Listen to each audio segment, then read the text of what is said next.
गठबंधन नहीं रहा था तो तब बहुत लोगों ने कहा कि अब मुश्किल हो जाएगा चुनाव, अब रहने दो, अब मत लड़ो।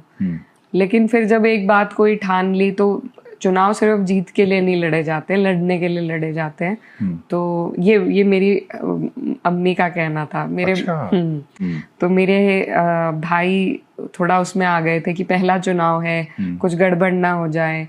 तो लेकिन मेरी अम्मी ने कहा कि भाई चुनाव में तो एक की जीत एक की हार होनी ही है, और सारे चुनाव सिर्फ जीत के लिए नहीं होते हैं, लड़ने के लिए लड़े जाते हैं। तो वो बिल्कुल इस बात पे उन्हें, जब हमारे हौसले डगमगाए तब भी मेरी मदर जो थी वो बिल्कुल दृढ़ रही और वो कहने लगी अगर ऐसी बात है तो मैं लड़ लूंगी, तुम लोग ना लड़ो। हाँ, तुम्हें अगर इतनी चीजें सोचनी पड़ रही हैं तो मेरे नेता के लिए मैं मैदान में मैं रहूंगी, मैं लड़ लूंगी। मम्मी ने कहा, देखिए रोंगटे खड़े हो गए, कहा कि ना ही दिख रहा तुमको लड़ना हो तो लड़ो, हाँ। नहीं लड़ना हो तो ना लड़ो। उनका कहना था कि इसमें सोच विचार की क्या बात है, ये तो लड़ना ही है। अपने दोनों बच्चों कड़क अंदाज में बोला। बिल्कुल। अच्छा, डांटा भी होगा जी। हाँ, इतने मायूस बुजदिली की बात क्यों कर रहे हो।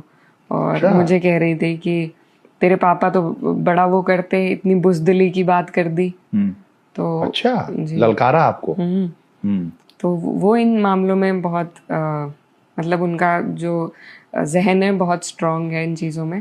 तो उनके कहने से फिर काफी मन में वो हुआ और फिर मैंने कहा नहीं लड़ेंगे, नहीं किस्मत में हुआ तो वो कोई बात नहीं, पर लड़ेंगे ईमानदारी से पूरे जज्बे के साथ।